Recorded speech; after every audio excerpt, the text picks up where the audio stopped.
ভেসে গেছে পুরো জ্যামাইকা। ক্যারিবিয়ান দ্বীপপুঞ্জের এই ছোট্ট দেশটিতে ঘূর্ণিঝড় মেলিসা এমন তাণ্ডব চালিয়েছে যা চোখে না দেখলে বিশ্বাস করা কঠিন।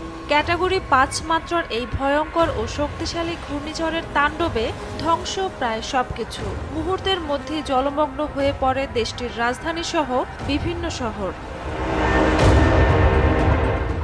প্রবল জলোচ্ছ্বাসে রাস্তাঘাট ভেঙে পড়ে, গাছ উপড়ে যায়, বিদ্যুৎ ও যোগাযোগ ব্যবস্থা সম্পূর্ণভাবে বিচ্ছিন্ন হয়ে পড়ে। চোখের সামনে দেখা গেছে গাড়িগুলো খেলনার মতো পানির স্রোতে ভেসে যাচ্ছে, ঘরবাড়ি গুড়িয়ে যাচ্ছে ঝড়ের দাপটে।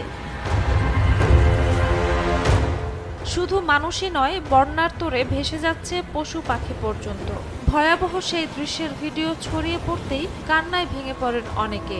সোশ্যাল মিডিয়া জুড়ে এখন একটাই আহ্বান, প্রার্থনা করুন জ্যামাইকার জন্য। জ্যামাইকার পর ঘূর্ণিঝড় মেলিসা এখন আছড়ে পড়েছে কিউবা ও হাইতিতে।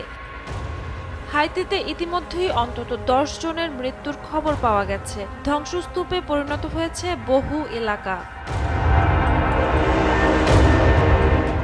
স্থানীয় প্রশাসন উদ্ধার কাজ চালিয়ে যাচ্ছে সর্বশক্তি দিয়ে। তবে ভয়াবহ এই প্রাকৃতিক বিপর্যয়ের ক্ষয়ক্ষতি এখনো পূর্ণভাবে নিরূপণ করা সম্ভব হয়নি। ঝুমা মৃধা, বৈশাখী সংবাদ।